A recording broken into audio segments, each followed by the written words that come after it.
best friends, got each other's back. We used to cruise around with a bass to the max. Everyone in school, while I was in the lab, cooking up some beats that would turn into tracks. High school chillin', I was on a mission. I had bigger dreams of being a musician. Teachers always talked, but I couldn't seem to listen. I lived in a fantasy land, they called it fiction. But I was gonna be big one day, playing shows on the road to a sold out stage. Nobody really cared or believed I would make it anywhere close, I would fail and fade. But that's cool, I love that, cause any little doubt gives me energy back. And now, I'm in a place where I'm glad I never gave up on the dreams I had. And big dreams lead to big things, and big swings lead to big rings. Championships or the big screen, anyone who did anything took a big swing. And big dreams lead to big things, and big swings lead to big rings. Championships or the big screen, anyone who did anything took a big swing.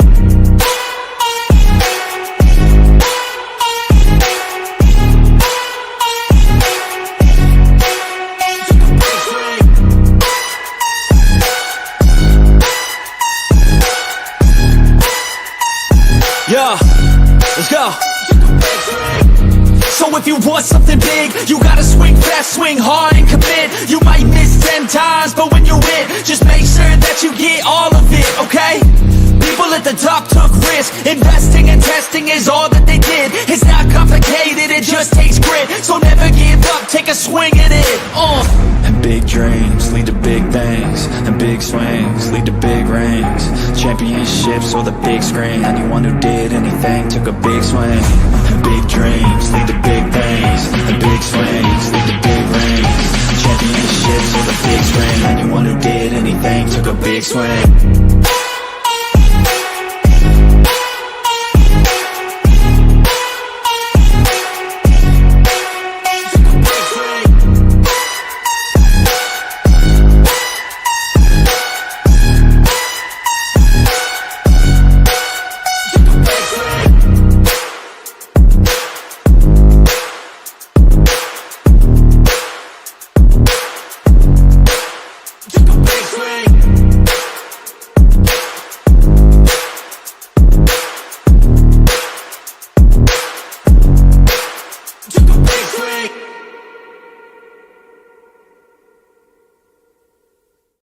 Hey guys, what is up? Welcome to the Pick and Roll Podcast, episode number 116. I'm here with my guys, Kosek Gladney and Blaze Radio.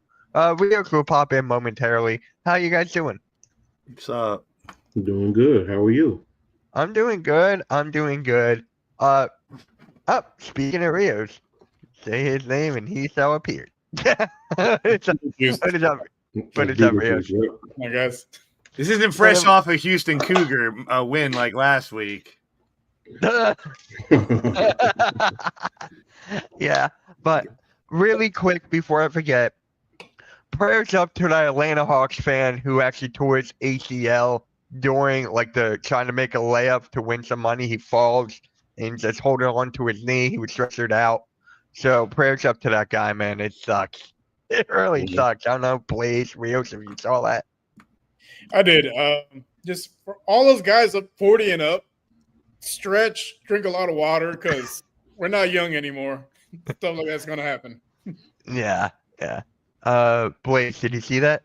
Oh, we say you can get hurt anywhere, doing anything. It's Yeah. it just goes to show you never know when someone's going to get hurt. Like Kevin Hart, he was trying to run the 4 and he tore. I forgot what he tore, but same thing. Yeah. Just running. So he is a Lucho injury. Funny. But yeah, let's just get on to the question of the day. What 6 teams did Carmelo Anthony play for? Nuggets. That's 1. Knicks. 2. Rockets. Nets. 3. Portland. Lakers. No Portland, Lakers, no Nets. Portland Lakers. Did he play from Miami? No, he was actually supposed to be a part of that Big 3 instead of Chris Bosh. So he was actually supposed to be a part of that, but they took Bosh instead. 1 team, Western Conference. That's what I'm thinking. I'm going through right now. You said Portland, right? Yeah, I said Yeah. Portland, Nuggets, so Lakers. It's not Dallas. No. So you guys got the Nuggets, Knicks, Rockets, Blazers, Lakers. One more. Western Conference. Suns? Nope. Uh, Shout out to the Suns, man. They suck. Was it the Clippers? Did he play for the Clippers? No, he didn't play for the Clippers. No. Chat, if you know this last team, I think You a said lot of Western do. Conference? Yes. Golden No State. Utah. Jazz, Kings, Grizzlies, Mavericks, Clippers, Timberwolves, Warriors, Nuggets, Spurs, Pelicans, No. Thunder. Got it. He played for the. Oh, that's right. Yes, he did. Yeah, he did. Yeah. I was looking at the bottom instead of the top. It was short-lived. Yeah, it was short-lived with the Thunder. Yeah. I was like, damn. Because this other question I had, who else had a 60-point triple-double? There was only 3 in history. So I don't know if you guys should get that. Already got 2. I You heard guys it already yesterday. know. Someone said it yesterday whenever they had that. Mhm. Yeah. 2 points. I know Harden has one of them. It was Harden, Jokic. I don't know if you guys actually know this last one. I think I he's heard from it the yesterday. I just don't remember. I knew they announced it 60s or yesterday when that 50s. happened. No, it's this era. This era. A couple years ago. Was it Curry? No. Mm-mm. If it was Curry, man, props to him. I could not imagine. We've seen this guy get a lot of triple doubles before. Westbrook. Westbrook. No. He's on a new team. He just got traded. Luca. Luca. Bronny James. Yeah. No, it was Luca. Luca Doncic. I forgot Get about it. Right? A lot of stuff you can find about the NBA, just a quick Google search. But see, I'm the Google Master too, please. But yeah, if anyone has a rant to go on, I got one, but I want to see if you guys have one. Yeah. Happy we're not talking I am about 45 minutes about Stephen A. Smith and LeBron this week. Thank God. Thank God, yeah. My rant's about the Lakers. I am sick and tired of them, getting all the whistles when they play in LA. Like, it's ridiculous. Right. Yeah, right. Well, That's the- actually Well, bothers me. for example, the Rockets shoot the 5th most free throws in the entire NBA to have 0 at halftime. It's just embarrassing. I think the Laker we should be talking about right now is Austin Reeves for what he's been doing. He's freaking phenomenal. I think he's turning into a superstar is what he is. He's averaging almost 26 points a game the last 10 games, and he's up to 20 20 points a game now per season. Yeah, Which now keep in mind, he's on a team with LeBron and Luca. That's what's amazing about it. You can pick one of those players up that are doing that anywhere, but he's also on a team with LeBron and Luca. So I get a lot of props for Reeves, what he's been doing recently. yeah. So for me, where's the coverage on the Detroit Pistons? They're the most shocking team right now. This team is in the playoffs. You look where they had last year, 14 wins last year in total. Now they got 42. I think that's the answer. When you're doing a TV schedule, and I know they can change some of them on the fly, but when you're doing a TV schedule last year for this year, why would you put the last place Pistons on anywhere? So they're doing these schedules. You have to do them months and months and months in advance. I know sometimes they move shit around, but you're going to get teams that sucked last year that you're not going to see on TV because of that reason. They're not going to schedule the team that won 15 games last year 50 primetime games this year.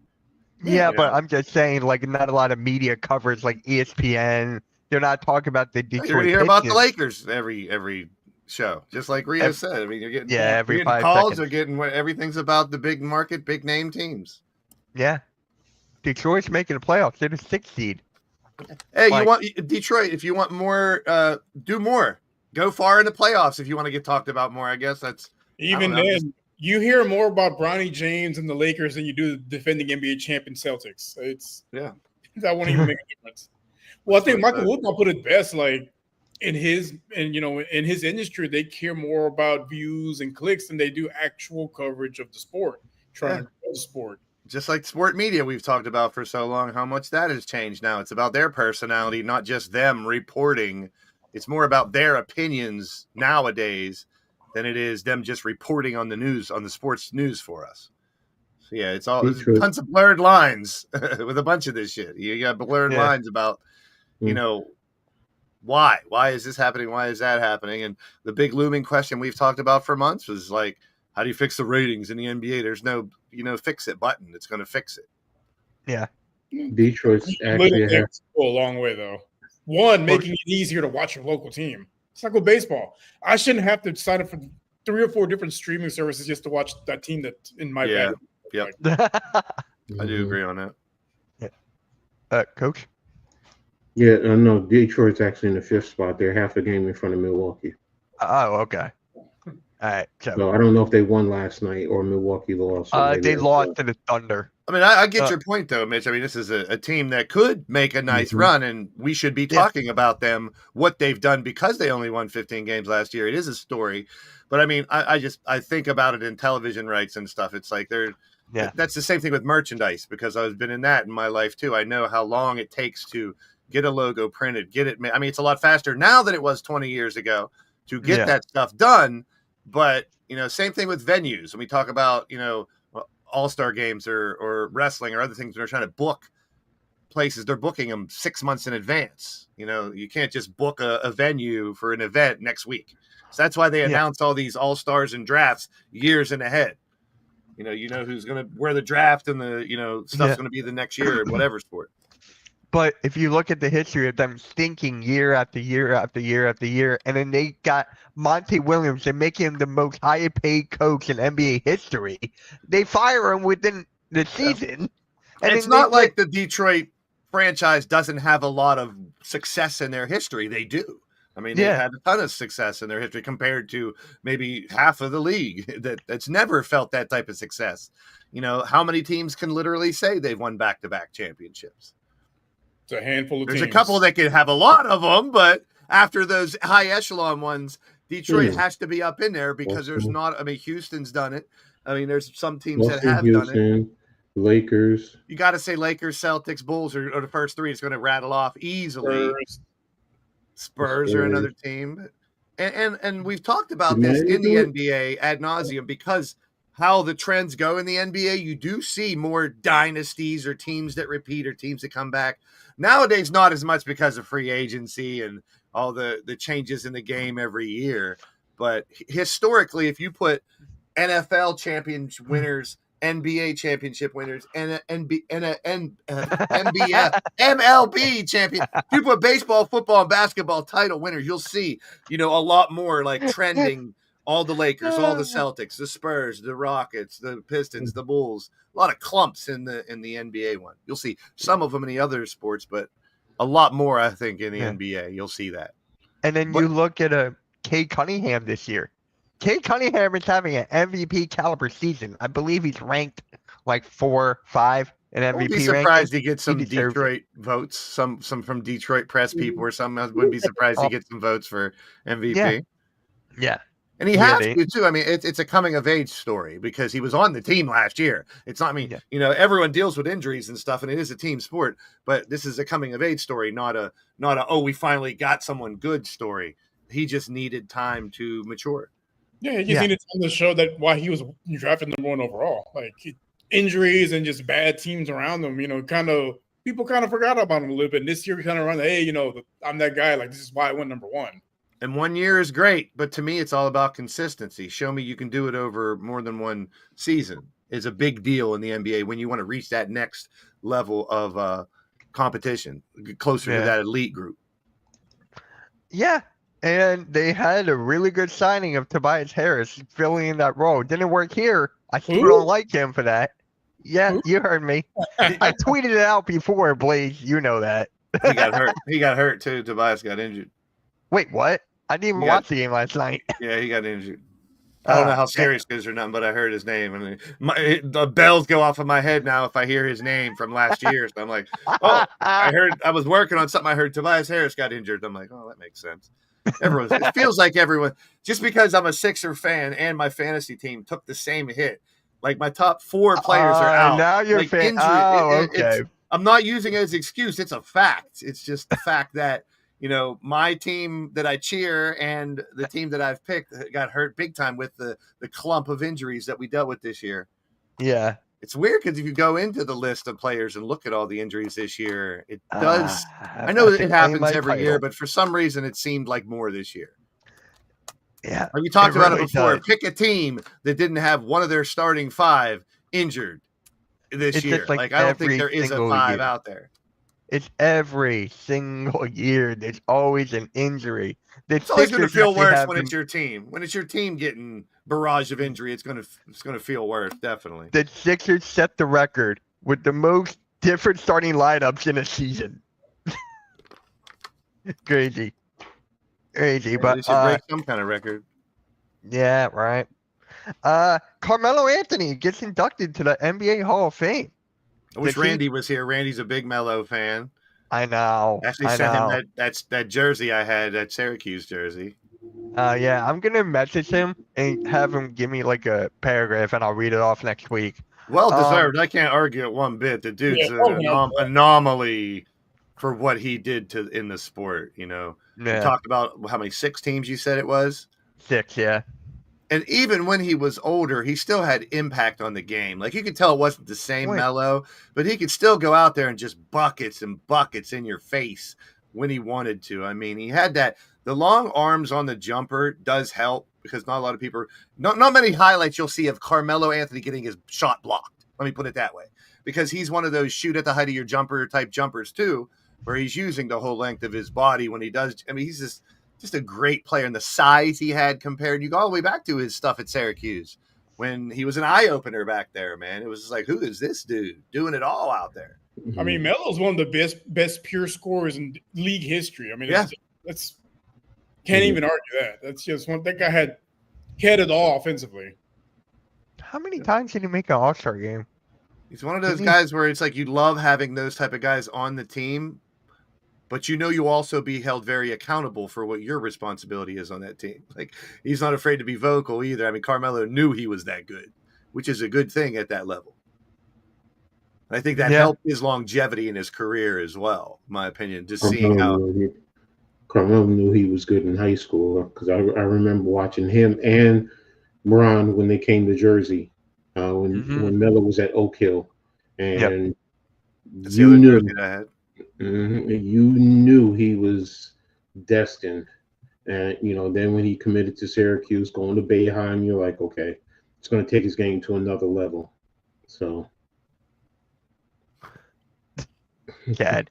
But so Carmelo Anthony, 10-time NBA All-Star, 2 All-NBA second team selections, 4 All-NBA third team selections, NBA scoring champion in 2013, All-Rookie first team in 2004, NCAA champion in 2003, and this really helps him. 3 Olympic gold medals. Oh, Melo in the Olympics was a different level, man. He was probably one of the greatest Olympians for the men's basketball. Yeah. Carmelo Anthony was a killer in the Olympics. Pure killer. He deserved it. He should have won Rookie of the Year over LeBron. He had a better season than LeBron did, but Yeah. Yeah. I knew I still had one. I knew I still had a cue. Oh, wow. Boy. I knew I still had one. This is the one that isn't real. The other ones were like 4 or 5 X's that I found on eBay once. And Randy's a bigger dude. He was like, I'll take it because I could never wear them. I got like 10 jerseys for $100. So it's like $10 a jersey. And they were all 7X and 6X. It's like and I came to this conclusion. Some big dude broke up with his girlfriend, and his girlfriend sold all the jerseys. They were all 4X. I got a Duncan college one, a Bird, Magic, and Kareem college, but they're all 4X, 5X. So I can hang them, but I can't look like a dress if I wore them, and I'm tall. Melo's one of the, I think I caught what Rio said too. I think he's arguably the best Olympic basketball player of all time. Yeah. The one thing it seemed like he did so much better in Olympics. Sorry, Mitch, go ahead. No, you're good. The one thing where Carmelo that kind of has me on edge, it's like his demand, how the trade went down with the New York Knicks, and like he wanted to get out of there, like he wanted to go to New York as quick as possible instead of waiting to the off season. For me, that was like he could have waited. But Well, the thing with that though was New York was gonna wait because what's his name? right. He said let's wait, but Dolan was worrying about Brooklyn, and that's the reason why they made the trade. If it wasn't for the thought of him possibly going to Brooklyn, they would have waited and they would have had all their players and gotten Carmelo for nothing. Yeah. So that's what it boiled down to, because that's why a lot of fans can't stand James Dolan, because if he had waited, you would have had Carmelo and Danilo Gallinari and Wilson Chandler and all those guys, plus your draft picks that you traded out. So and that's the problem. So how many draft picks were given up in that trade? How many? Like 6? Oh, I think it was 5, 6. I know it was more than 4. Wait a minute. It's definitely more than 4. I think it was like 5. Maybe it was 69. That was funny. I'll give you that one. That was good. That was funny. I'll give you that one. Greetings. How you doing? How you doing? Make sure you hit that like for us. Really appreciate it. It had to be like 5, at least 5. I'll look it up. No, I'm looking it up now. Too. Oh, okay, cool. Thoughts on Anthony? Carmelo Anthony or Anthony Edwards? I mean, here's the trade. The Knicks received Anthony, Chauncey Billups, Sheldon Williams, Anthony Carter, Ronaldo Blackman. The Nuggets received Wilson Chandler, Danilo Gallinari, Timothy Mozgov, Raymond Felter, the number 38 pick in 2012, the number 51 pick in 2013, the number 12 pick in 2014, and a pick swap in 2016. And they also ended up with, which ended up being Jamal Murray. Wow, that's how they got Jamal Murray. Yeah, and the other players that they got, 30 pick Quincy Miller, Romeo Osby, Dario Saric, and then of course Jamal Murray. So it was 1, 2, 3. It was 4. It was totally, well, it was a swap. It was 3 picks and a pick swap. But it's crazy how a trade works out and they get some, and they draft Jamal Murray. That is crazy how that works. Yeah, I believe Ronaldo Blackman was in that trade. He had to be pretty old at that point too. Like that dude played in the late 80s. And think about that. You would have kept all those guys, those draft picks, and got Melo. And yeah, I think you would have kept Felton too. Yeah, so you would have kept Felton there. Yeah. So the thoughts on Edwards. At first, I'm going to be honest. At first, when they said he paid his baby's mama all the money up front, people were going, "Oh," and I'm like, "Well, how do you know he's not doing that to make sure his kid is taken care of?" Until I heard he said he just doesn't want to have anything to do with the baby mama. So, and then you have a total of 4 with 4 different baby mamas. It's like, bro, you're only 23, 24 years old. Come on, man. Yeah, that's his business. I'm more worried about what he does on the court. But yeah, I mean, I have an opinion on it, but it's like I'd rather. I mean, that's just his younger generation, man. Yeah, it is. That's part of it. It was just that I had never heard somebody, paying their child support all at once. That's why I was just like, oh, okay, I respect it. And then you hear more, and it's like, oh, okay. That's why I did it. Yeah, I might have some childs out there I don't know about, but I ain't paying no child support. I'll tell you that much. So I can't talk on child support. Thank God for that, I guess. But seriously, that's the thing, though. It's like those type of headlines steal the headlines of on the court shit, and I get it because it's out of the ordinary. It's a story, but it's like it wears on you when it's like that's a lot of the story, and we're not talking about the basketball at all, which. I know we're going to be definitely talking about on the court stuff here very soon, more because of the postseason coming up. So great player, great person, but he needs to better decision making off and on the court. Yeah, you could say that with Ja, you could say that with Zion, you could say that with a lot of these younger guys. And I don't want to chalk it up, like you said, for only because I don't know the whole scenario in the situation, and that's their personal lives. I get it, but I don't really, not that I don't care, because I care about them. They're human beings and there's humans involved. It doesn't really matter to me as much because I take these individuals as entertainment. I know they're human beings and I respect them for what they do and all that. And it's a dream of mine to, I've always wanted to step on the NBA court. So I got tons of respect for all of them, but I don't value them based on their humanity. But I would hope that what they're doing with humanity is good because of the power they hold, because of the money and the skills that God's given them. I mean, the way I look at it, I think back to when I was their age. Did I make all the best decisions? Yeah, good point. That's what. Put everybody in their place. Exactly. Like thinking about how we acted back then. Exactly. That's a very good point. Well, I give them a little bit of grace. I don't condone what they do, but at the same time, I think back to what I did at their age. Like, it's just...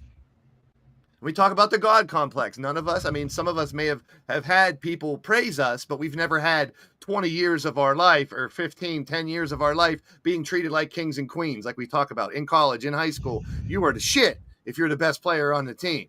So if you can carry that through high school, through college, and into the pros, you've been praised for, year after year after year after year. We talk about going to all the parties and getting free food and getting all these extra benefits for being a amazing athlete. But you also have to realize that's the 0.00001% of people that play basketball that reach this level. Yeah. So they have a right to have that ego and that, the wield. I would hope that more of them wield their power in a positive way. I guess that's all I want to say about it. Yeah, me too. Now, Jokic gets a 60-point triple-double in a loss. They lose the game to the Timberwolves, actually. Russell Westbrook misses a layup, and then he fouls the guy with 0.1 seconds left. But Jokic makes history. He makes history as him, Luka, and James Harden for the 60-point triple-double. I truly believe Wilt Chamberlain's done that. I truly believe he's done that at some point. But, yeah, give me your thoughts, guys, on the Jokic triple-double and that whole thing. Whoever wants to start. Seeing it from a center is it's a big deal. Like the other two guys, James Harden and Luka. In this day and age, it's not that hard for, these smaller guys to get a bunch of rebounds, but for a big guy to get, over 10 assists and score 60 points, it's a pretty big deal. A little bit more impressive than Harden's and Luka's, in my opinion. Even though they lost, I think it's a little bit more impressive, just considering the position he plays doesn't necessarily have him being the facilitator for the most part. He's the center. Blaze, how do you feel about it?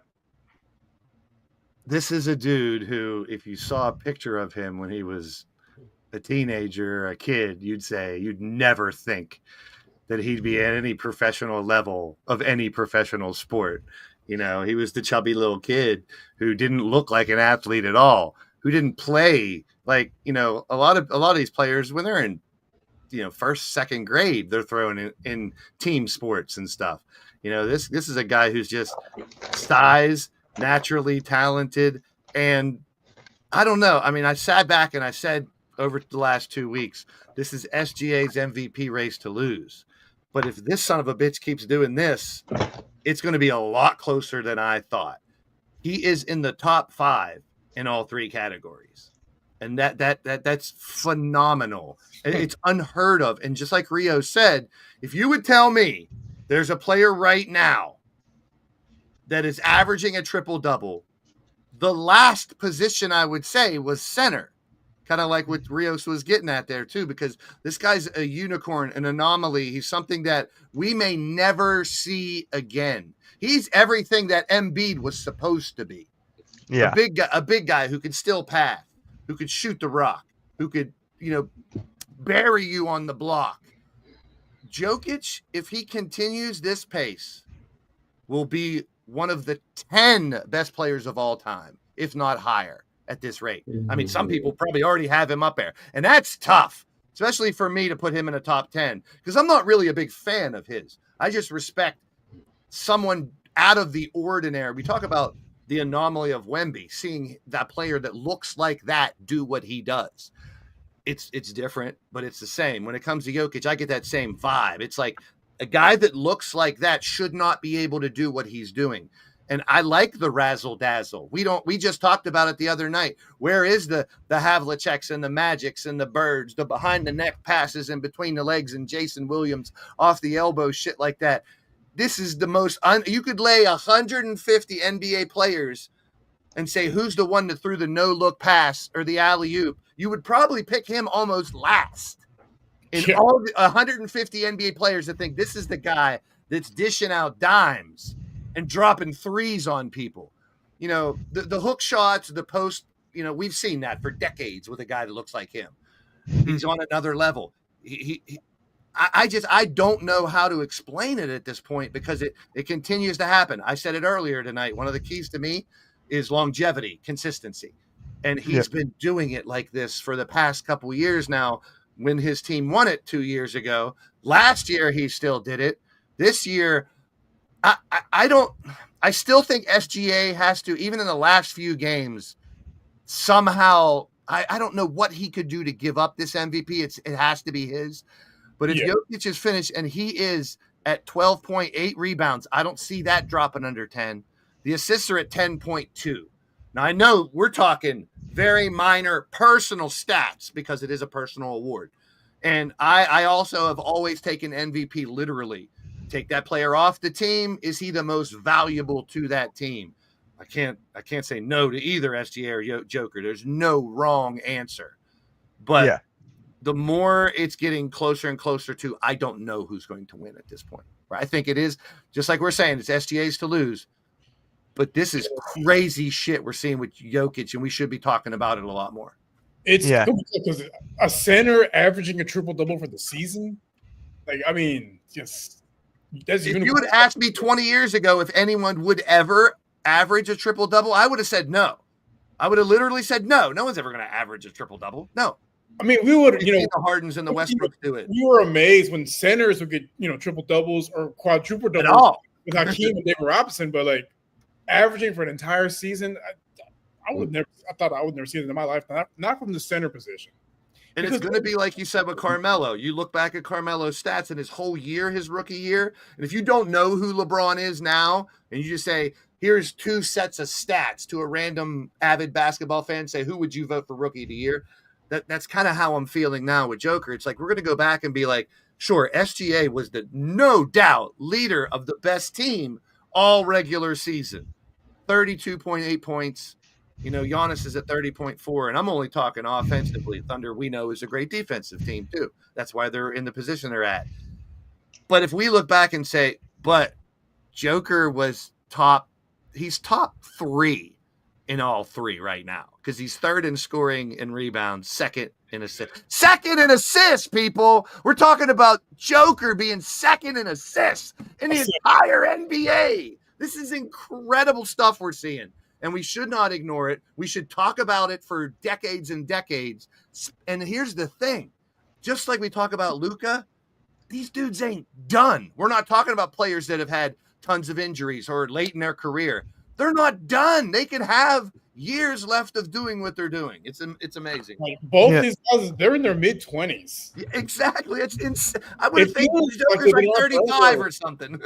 They're both under 28. Like they're in their mid-20s. They've been doing it for so long. It feels even longer, but they're not old by any standard. The one thing I hope LeBron does leave in his legacy, even though I knock him for certain things, I do put him up in the top greatest of all times. I hope his legacy of, once again, consistency and longevity can be passed down. Like LeBron, if you got things you're doing that can help other players last their careers longer at the size and the strength and that you still have, please share those secrets so our game can get better and better and better. And we will see more players. Like right now we're saying no one's going to go 22 years or whatnot at the height that LeBron did. I would love to see players prove us wrong in the next 20 years and still do it. That would be great. By the way, I see you, Joey. I see you, Joey. I was like, wait, did Blake see that? Yeah. All right. Coach sent me this. The Talk about it, Coach. How do you feel about this? What Marcus Morris said on First Take. Because it's when you look at the totality of the league, like, and I sent it to you because Blaze was just saying when he's done top 10. When he's And I'm done, like, possibly. And That's I'm the like, argument he's in now with me. I like, didn't see it. seriously, let's go through and say right now 20 players who we think could be better than him. He could easily be out of my top 25 at the same breath because of And how. then- Plus, I have my personal skill bias type of player that I like more. So there's going to be like 10 players that go over him automatically because I don't like his style. But I respect the fuck out of this craziness we're seeing this guy do. I'm saying you would see people put him in his top 10. If he does this for another 5 years, what he's doing right now, and has maybe 3 seasons where he averages a triple-double, it's impossible to keep him out of top 20s.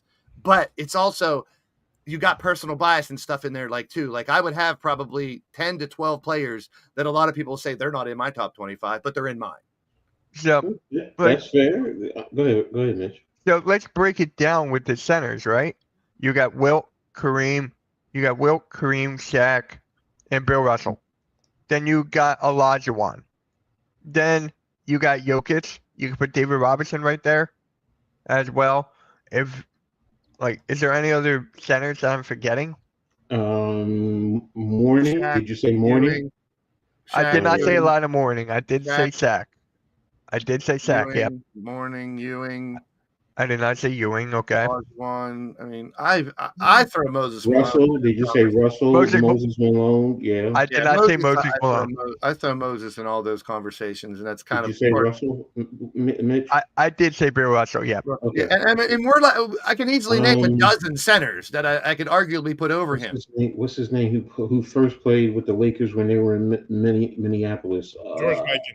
George Mikan. Because at his time, he was a dominant son of a gun. I mean, there's drills named after him. If this is a hot take, if this guy did not get injured, his back, if he's just played like this consistently, he could be in this conversation right now, and that is Dwight Howard.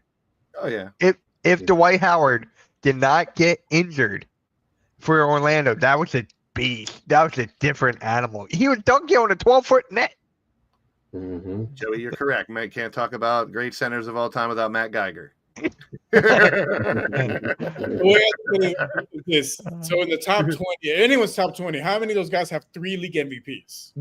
I'm just saying, once it's all said and done, at the pace this guy's doing, and I'll go back to my initial argument, and this is totally like a little off the cuff because it has nothing to do with their skill.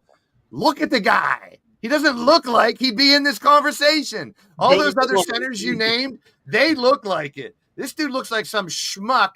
But then you see that picture of him in Serbia or wherever dancing and partying, and he's like 2 feet taller than everybody. Like, this dude's a freak of nature, but I'm just happy we have him in the NBA, to be honest. And let's go back to the dream team. Let's go back to having all these foreigners want to be a part of the NBA. He's one of them. It's just that he's in the right time because I'm going to be honest. I question if he played in the late 80s into the 90s, would he be as effective? Because he's going to go up against some talented centers. Heck, even Big Country probably would have given him some work. Sabonis. Sabonis would have given him when he eventually came over here. You know, he was. I mean, Sabonis is one of the top ones that we didn't even talk about. So, or penis, my bonus, yeah. So it's hard. That's why when he's a lot like Joker too. Sorry to interrupt, but now that you mention Arvydas Sabonis is that was the image I would get. All the other big clumsy white dudes from Europe that played earlier. Oh my God! They didn't have these extra skills like Jokic. He can dribble, he can pass. And it doesn't look ridiculous. Like some of those old big white Serbian, German, European guys that we got 20 years ago, they were clumsy as shit. Sure, they had the height and they could do a hook shot or something over you. But this dude's playing the game like someone half his size sometimes. It's just like, it's incredible. It's just, my mind is blown. His greatest gift is his intelligence. His basketball IQ is off the charts. And that's the thing where a lot of guys now, to be brutally honest, a lot of players we say, oh, they're athletically gifted. They're lazy because they rely on their athleticism. If you Michael Jordan, what is Michael Jordan? We could talk all we want about Michael Jordan, but his basketball IQ, his mental fortitude is what pulls him so far ahead of so many others. So intellect in sports to me is paramount, because that's where you could separate yourself, where we're saying, look at Jokic, he doesn't look like a lot of the other players, but his intellect is the reason what separates him. Yes. Larry Bird is another one. Larry Bird but you know what? His skill was shooting, but you could tell Larry Bird, athletically. Good job, Joey. Good job, Joey. Golf clap. Really good basketball player. Larry Bird athletically not as. Come on. Yeah, if you saw him in a regular gear get up hanging out at the grocery store, you wouldn't be like, despite the fact of how tall he is, you wouldn't be like, that's just some schmuck country dude from Indiana buying some corn or something. Exactly. So that's what you have to respect about Joker and what he brings to the table now and the time that he's playing, because the floor is also spread. Back in the day, the center was down in the box, so his game would be a lot different. Maybe he probably wouldn't be shooting as many threes as he is now, because the game is different, and they would put him in the box. So, he's just in the right time and with the floor spread, it just helps his game. So. Yeah, well, unfortunate news. Memphis Grizzlies fired head coach Taylor Jenkins, even though they were like top 4, top 5 in the Western Conference. This tells me one thing and one thing only. Ja Morant did not like him. Ja Morant wanted out, so I looked at his stats. His stats this year are so much lower compared to every other year. So that just tells me he doesn't like his schemes or whatever, and they just let him go because of that. Maybe I'm wrong, but that's what I took from that. So that's your star player. That could be part of it. Yeah, I've seen some reports. He didn't. Yeah, no, you're right, Mitch. Like I've seen some reports for saying that Pat was really buying into his offensive scheme, and it's, when the face of your franchise says, "Yeah, I don't like this guy," get rid of him. I mean, you don't have much of a choice at that point, because let's be real. What's going to hurt their franchise more? Losing this coach? No disrespect to him. I got a lot of respect for all coaches. Or losing Ja next year. And then having to revamp your whole team. I mean, he's a star that he's on the same level as Zion, where I would say if the past 3 years, if those two were completely healthy and out of trouble, there'd be a different conversation right here. We might be talking about 4 or 5 players in the MVP conversation, because that's how much talent they have. So I think this could be a scenario of, yes, the Ja's opinion is part of it, but I think it's more of a culture thing, that they need to change the culture on that team to keep Ja and build around him, other than what are we going to do next year? We got to hope all these draft picks pan out because we lost our franchise player, and they have, a base of something that could be phenomenal with Edey as well. They got the rookie, underneath, which spreads the court for someone like Ja, who slashes and shoots. So I think, and I don't know, this is just my opinion, and from the things I do know, I don't know everything.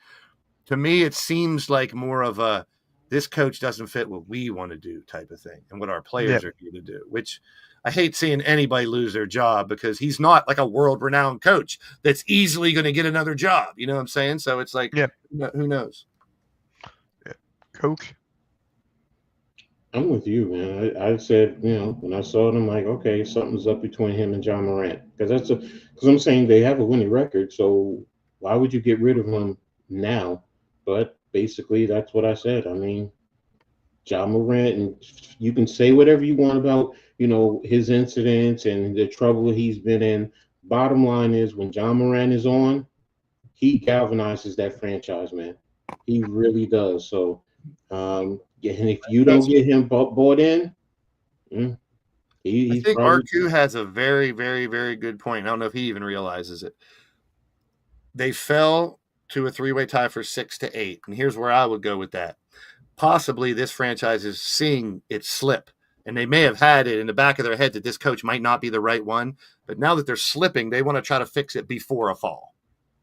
You know what I'm saying? Like if they see, even though like I'm trying to rationalize, yeah, like you said, why would you fire when you're in playoff contention? You have a good team. You're not doing horrible. But if they have always had this fuzzy situation, like maybe this coach isn't for us, now we're starting to slip.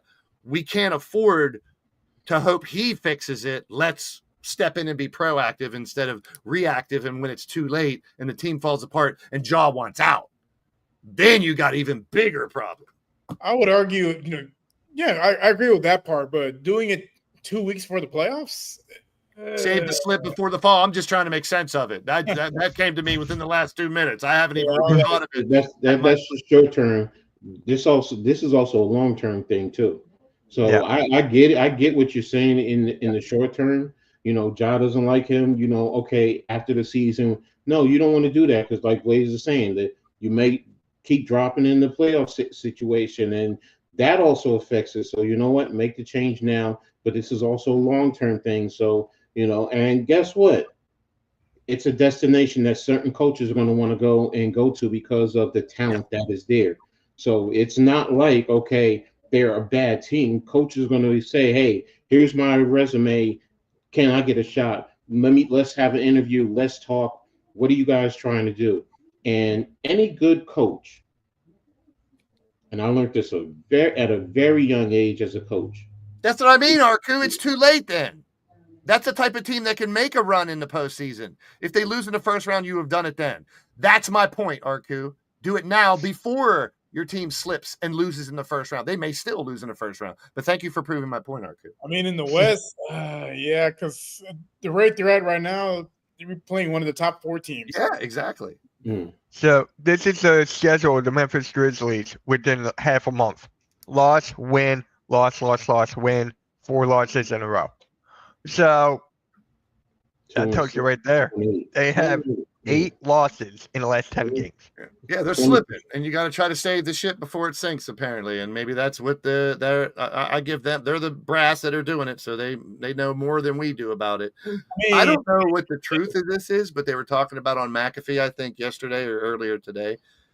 Is the NBA considering going to a straight 16 seed playoff? That's what I heard. That's what the WNBA does. Yeah, like WNBA does. Yeah.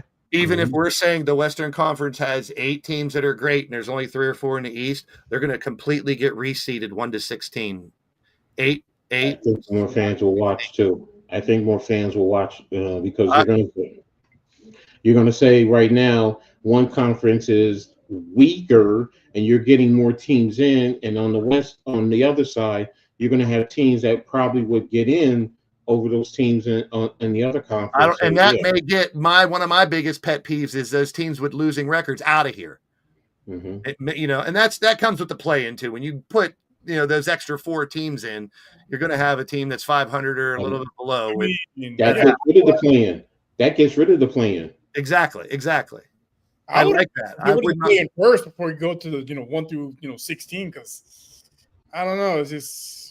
Traditionalists won't like it because they want Western Conference and Eastern. I get that. I really do. But at this point, where the discussion has been ad nauseum for at least the past year, almost every episode of this show, how do we fix the ratings? What do we do differently? If that might be one of the things that help, you don't know. I mean, I don't know either. Think about this.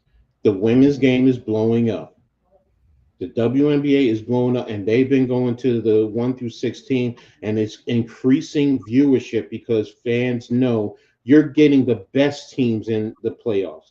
It's not, okay, I get the traditional aspect. I'm kind of a traditionalist, but you know what?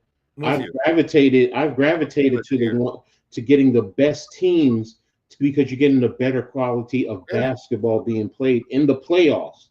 And that's what it's about. You want to have the let's think about it this way. What happens if you have a team with a losing record, get on a hot streak?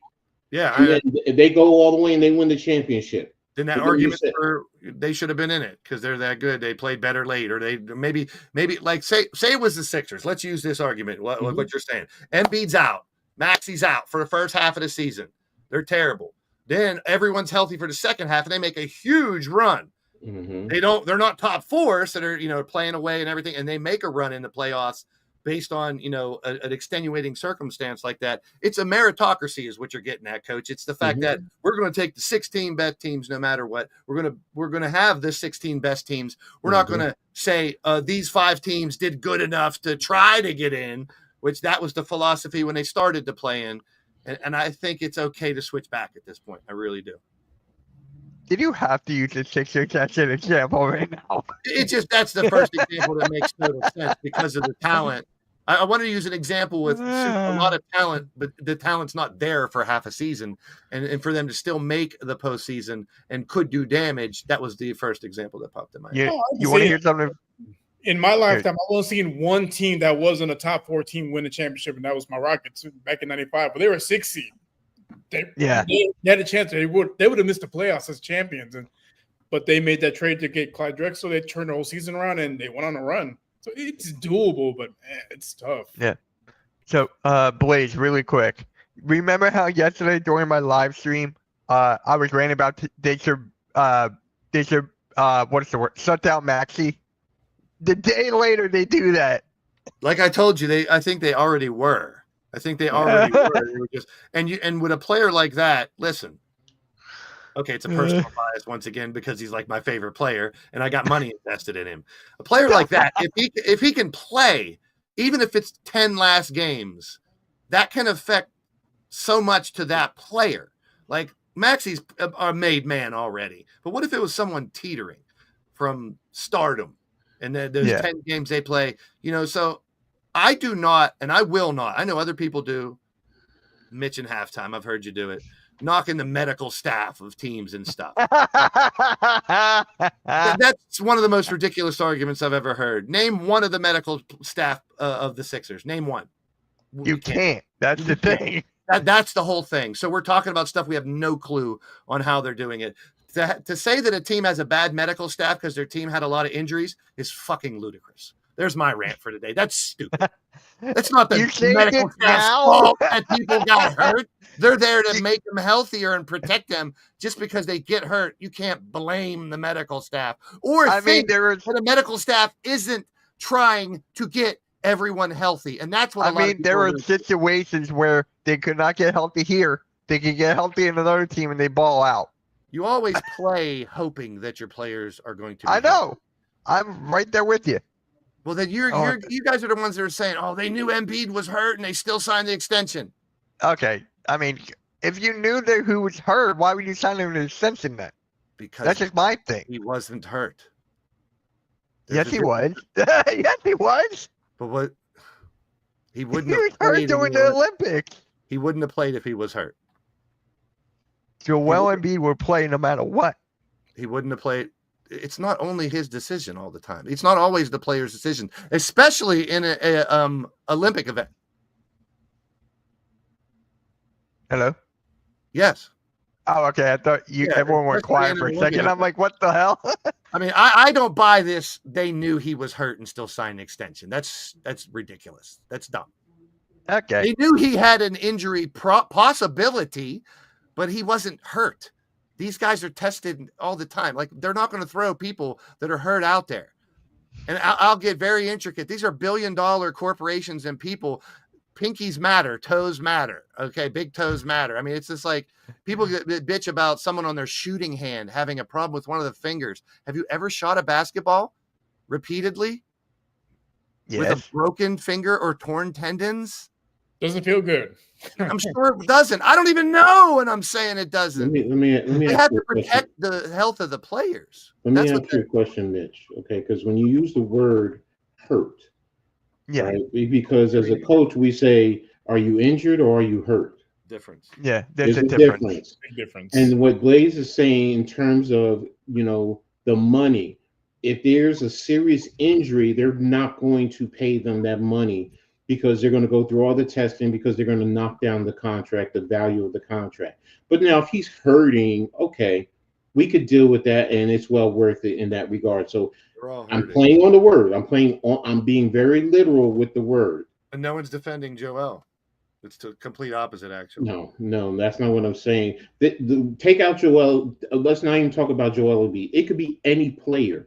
In terms of contracts, this is what happens if they're injured. How many times have we seen that teams they do a trade and then they renege it or they cancel the trade because there was an injury that wasn't disclosed? That's the reason why. So now if he's a little hurt and he could work through it, okay, that's something different because the team is still going to get value from the player because the players are a commodity. So if the commodity is damaged, how bad is the damage? Is it a little ding like a car? Is it a little ding on your car or is it a big dent? Yeah. Because if it's a little ding, you're gonna pay more than if it's a big dent. Go ahead. I mean, if you look at players in the past, they were played within like an Achilles injury. They were played through a torn ACL or meniscus or something like that. Gerald Henderson Sr. played with a broken neck brace because he was afraid of not losing his spot. I'm just saying, people play with bad injuries all the time. People play hurt. They don't play injured. Going back to medical professionals. Don't you think medical professionals A, B, and C really value their jobs? Okay, Mitch, when you say broken, if you have a broken neck, you're not playing. No one's playing with a torn neck brace because he didn't want to lose his neck brace. Physically can't play with a torn Achilles or an ACL. You can't. Think about this. The neck brace the neck brace gives you stabilization. There might be some little tweaks in there, but if you have a break, that's why I'm being very literal with the word. Break. A break versus a hairline fracture. Maybe you had a hairline fracture and you stabilize it, give him a brace, and you can fight through it. But if you have a break, there's no way you can play with it. It's just like if you break your ankle or you get a hairline fracture. You know, if you break your ankle, you got to stay off your foot, let it mend, let it go. But if you have a hairline fracture, you put a brace around it, tape it up. You know, it'll mend because the fracture is not as deep as the break. I get where you're coming from, Mitch. Players were tougher back in the day, and they played with more bumps and bruises and stuff. And nowadays, I think they're on more of a microscope. They're under more of a microscope now. And I think even more so, and I'm not defending, medical professionals. I don't have any idea how they work at all. But their job, basically, description is to make the players as healthy as they can possibly be. So, like, if they're bumped up, I'm sure they question it. I'm sure there's conversations we've never been privy to where players argue with their coaches, with the medical professionals that they want to play and they don't play. Or vice versa, that they argue and they end up getting their way and playing when they shouldn't. So, I mean, it's a very slippery slope. Injuries, I'll say it a million times. This is why I go back to my golden rule. Injuries and referees. You ain't going to change them. You can't affect them. So why complain about them? It's going to happen. It just seems like there's a lot of big injuries this year that really affected a lot of teams. Yeah.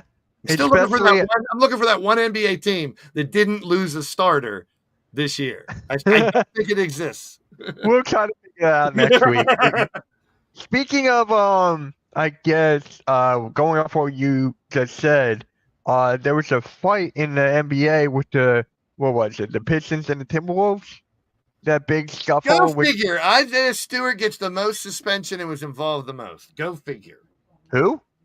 Isaiah Stewart. Oh, okay. I didn't hear. Okay. He wants to be the next Draymond Green, I guess. Wow. Extracurricular activities. I mean, I'm not going to say he could fit right in the 80s. Yeah. I mean, as soon as I saw the teams, I was like, I don't even have to see the highlight. I guarantee Isaiah Stewart's involved. I mean, DiVincenzo had to stick. He's the one who got thrown basically into the stands and had to fight back. And it's just like, I get it because I've been in game fights before. When it starts, you lose all control of rationality. Those are your boys that you practice with and fight with every day. So the idea of you getting in trouble or suspended or going to jail, that's not in your head at that point in time. It's, why are they jumping my boy? Or, why did that happen to a teammate of mine? So I get it. I can see how scruffs. I'm glad it didn't turn into more Malice in the Palace type shit where you see fans start swinging and shit like that, because as fun as it can be, it's, we talked about Thank you, Joey.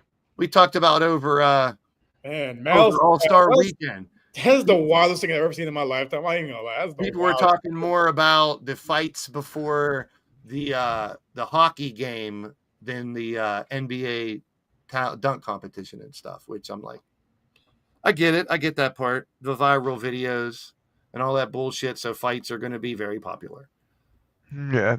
And when it starts, like, I'm not going to sit there and defend it and say shame on these guys for fighting, because I've been in those situations where as soon as you see your guy get thrown down or low bridged or shoved when they jump in the air or something like that, and you see, and the hardest thing now would be for that, back in the days in hockey, what did they have? They had the goon, right? A lot of basketball teams have a goon. The problem is he's not always the best player, so he's on the bench, and they know they can't leave the bench or they're getting in trouble. So that's the toughest part is, your tough guy, your goon on the bench wants to come off that bench so bad to help you, and they just can't. Yeah. So these are all the suspensions. Isaiah Stewart 2 games, DiVincenzo 1, Ron Holland 1, Naz Reid 1, and Marcus Sasser 1. Mm-hmm. Yeah. Blades looks like a stoner Tim Robinson. I guess tie-dyed shirt equals stoner. No, Nope, Dark, this is not live. This is pre-recorded. Pre-recorded, bro. But, yeah. Coach, you got anything to say about the suspensions? Or I know DiVincenzo played for the Knicks, so. Coach is like, put me in, coach. I want to fight too. Let me get some scruffle in. Like William said, I've been in my share, and You know what it looked like? It looked like a tush push. Hey! and usually That all I can say is, might get banned. But It needs boom. to. Oh, by the way, your team was one of them. Rios that wanted them banned. So that wanted to Save do that it. conversation for another time. But yeah, Coach, how do you feel? fights happen. I mean, look, I've done my share of dirt, and when I play ball and in pile-ups, I'm doing things that most of y'all would be like, really, coach? Fingers to the eyes, things of that nature. You take your fist and pop them up in the jaw. Yeah, I've I like done to my grab dirt. somebody right under your rib cage when you're boxing out for something. You're Right stepping under on, their yep, you're stepping on Boxing out. fingers, stepping on fingers when you're walking by. Yeah, all that good stuff. So, See, I was the skinny dude who couldn't fight, so I wanted my badass brothers, my boys, to do that. Actually, in a couple summer leagues, people got beat up because of me. I didn't have to lay a finger because I was the star player, and if they fuck with me too much, my cousin would come off the bench and take care of business, and he's had to do it a few times too. Shout out to my cousin Casey. Blaze, your favorite person left a comment. Yeah, I figured it'd be stupid. Well, I don't even know why you'd put that up there. Just why? I don't know. No, We need it's not something to laugh at. Damien, But, normally when you enter conversations, it's hi guys, how's it going? So hey, Blaze, how's it going? He's entitled to his opinion, so I'm only right there. Yeah. All right, guys, we're gonna go through the predictions of tonight's games. I think I'm going. All right. Orlando at Washington. I got Orlando. Obviously. Taking Blaze. all the home teams. Rios. Orlando. I got Milwaukee or the Sixers. Mm. Everyone's Milwaukee. tanking anyway, so what's the matter? Everybody's tanking at this point. Who cares? What's the matter? I'm taking Milwaukee. Yeah. Milwaukee. Sixers G League teams playing tonight. Yeah. Minnesota at Brooklyn. Minnesota. I kind of want Brooklyn to win. Not Minnesota. Yeah, Yeah, I want Brooklyn to win. I'm going Wolves. Yeah. Memphis at Miami. I'm going Memphis. Miami. No Dark Lumen. Teams can I'm gonna tank. go Grizzlies. Players don't tank. Get it straight. But there are some players that take points. I have literal proof of that. I expect Morey to be fired after tonight. Well, good luck with that. That'd be just like the Grizzlies coach. Does it solve anything? That's damage control. Let's try to fix that. Don't solve shit. Blaze made that shirt at summer day camp when he was 13. It was 12. I was 12 actually. Age. Cub Scouts. Hey yo, Broken Bell Network. DM me on Twitter if you can. Portland or Toronto? My God. Oof. Give me that Grady dick, Toronto. Oh, no Diddy. damn. I got to clip that. Oh, I'm clipping you when you said you're never 100% right or something. What? You I said something admitted to being earlier. wrong? Yeah, I know I'm wrong a lot. Yeah. Coach, who you got? My opinion. I said Toronto. I got the Okay. Seattle Supersonics. Can they please bring that back? That team back, please. Mm. Golden State at the Lakers. Good game. Well, it's in LA, so it's gonna be the Lakers. They're gonna be It's going to be the Lakers, but I'm going to go with Golden State. We got to come back with the jerseys. Nah, I'm going with the Lakers. John They're Kemp, gonna get 30 plus. the Rain Man. Elkhart, Indiana. Golden State is unbeatable at this point. Steph J. Philadelphia Not LA. Warriors going all the way. Hey! PA Sixers. Hey, we won the very first championship. We back. We Yeah, back. guys. Oh God. Who's Make sure we? you- Speaking of the gun thing, I don't really care about that. Like, I don't even know why. I don't in the either. NFL, it's a big deal. Mikael Bridges does it too. He goes like It's this. not like they're promoting gun violence. It's like, let's be real. It's a gesture. I don't even care if they grab their dick when they get a touch. Remember Marshawn Lynch when he dove in backwards and did that one? He grabbed his jumping in. Mhm. You're fine. I'm always for touchdown celebrations. I am Marshawn Lynch, 1,000%. that. If you cross that goal line and you got that football, you should be able to do whatever the fuck you want with it to celebrate. Yeah, if the other team you don't like it, stop them from scoring. Yeah. You know The who only had thing the greatest? You know who had the greatest touchdown celebration? cell phone. Was that Ocho Cinco? Was that him? Joe Horn. No, Or, yeah, he had the cell phone. No. He had it in the best. You guys will not agree, but the best, Barry Sanders. He goes to the official and gives him the football. Yeah. So he's saying, I 100%. I'm polarized on this. 1,000% love it when players act like they've done it before and just hand it to the ref. But also at the same time, and it doesn't mean the choreographed dances. But if a dude gets a touchdown, does a backflip, that's fucking cool to me. You know, I like the old dunk on the goalpost. I don't know why that's banned. Tony Gonzalez. Are they really going to hurt the goalpost? I think someone actually banned it, and that's what they did. Yeah, I think someone. I forget who. I'm actually hung for. I ripped down a goalpost before in college. We made it to the Division II national championship. We ripped down the goalpost and carried it through the campus. I was literally hanging like this from it because I was tall. I was like, "Watch this!" They're trying to rip it down. They're swaying it. It's muddy because it rained, and I jumped up and I was just hanging. I was like, "I wish people had Right? cell- The goalposts have feelings. If people had cell phones, there would be a picture of me like this somewhere, hanging from a goalpost." Picture sure it didn't happen. Toughest was because you don't really think about these things. Getting it out of the gate into the campus because there's fences everywhere and it's a goalpost. Yeah. Mhm. All right, We got guys. it a couple blocks up the street. Oh yeah. Yeah. All I right, wish guys. pictures. Yeah. It was Sixers are- 1990, like 3 or 4. I mean, we know Blaze is lying because there's no way he went to college. Oh, come exactly. on, man. it's a good way to introduce yourself. Who the fuck is Broken Bell Network anyway? Don't get me started. He's one of my guys. Yeah, guys, make sure you guys hit that like. Come hit at that me and you don't know me. We just talk about fighting, man. I'm ready to fight. subscribe. Hit that like, hit that subscribe, hit that notification bell. Oh, hey, Leaf. How's it going, man? I haven't seen you in a minute. I'm here. I'm gonna fight for Blaze. You wanna mess with Blaze? You mess with me, Tobias Harris, the greatest in the world, bitches. On that note, guys, we're out. See you guys. Have a good night. Remember that.